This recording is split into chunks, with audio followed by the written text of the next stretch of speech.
Watch fans, today we're going to be looking at one of those pieces that you don't hear a lot about, but we often get a lot of questions about. This is one that literally struck my heart when I began to sell Rolex. And when I say that pun intended because of that Zeus's lightning bolt that we now all know and see when we think of the Rolex Milgauss.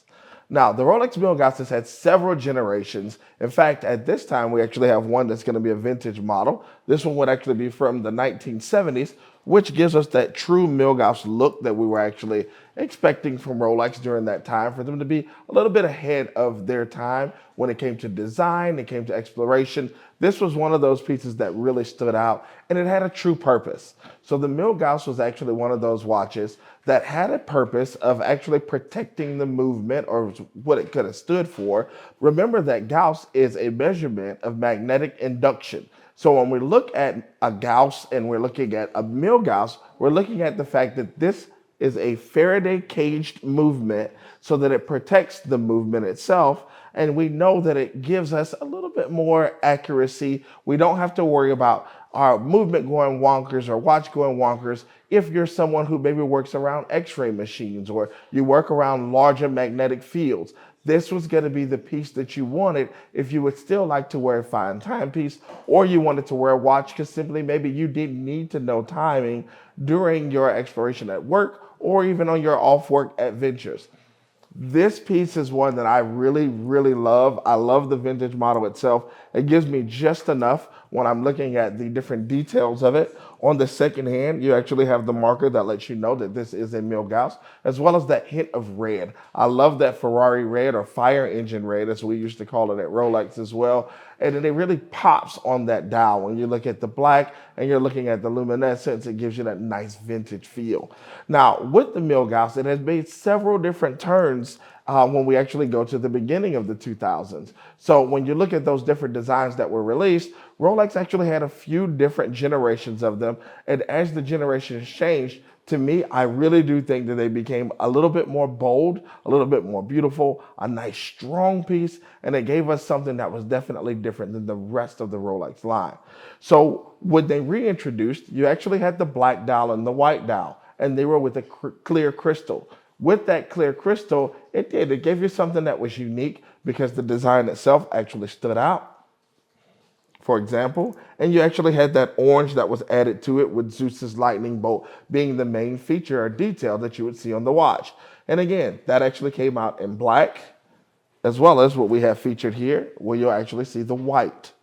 With the white, a lot of people love the fact that you can really see that orange very boldly. So we had a lot of Florida Gator fans who absolutely fell for it. This was a big Tennessee watch as well. I can remember getting calls from everywhere. I was right here in Georgia, but I would have people calling from Syracuse, people calling from Tennessee, people calling from anywhere, Texas, that they could get that orange because they love that orange and white, and it was definitely going to be nice. Now, of course, here in Georgia, that meant we wanted the Milgauss in a black and red, but that did not happen. However, they gave us some more fun colors when we actually looked at the time changing itself as the Milgauss began to actually continue to evolve. So then what happened was you actually had the discontinuing of those two pieces, and it actually went from black and white to just black for quite a while. And then Rolex released it with the green crystal, and when we actually had the green crystal release, that was something that definitely stood out.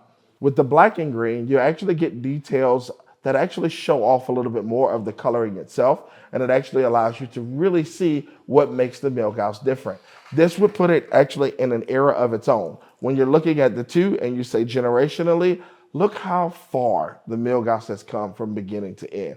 We really love the fact that this green crystal stands out. It lets us know automatically when we see it. And forever, it was extremely hard to reproduce. It took years for someone to actually figure out how to remanufacture that green crystal and do it right to the same exact coloring that Rolex would. In fact, we're talking about as recent as the pandemic. So we're talking over 10 years before someone could even replicate that. That's how far in advance Rolex was. And before they would actually discontinue the line, they would give us my personal favorite out of the Milgauss group, besides that vintage piece. For the modern, I absolutely am in love with the Z Blue.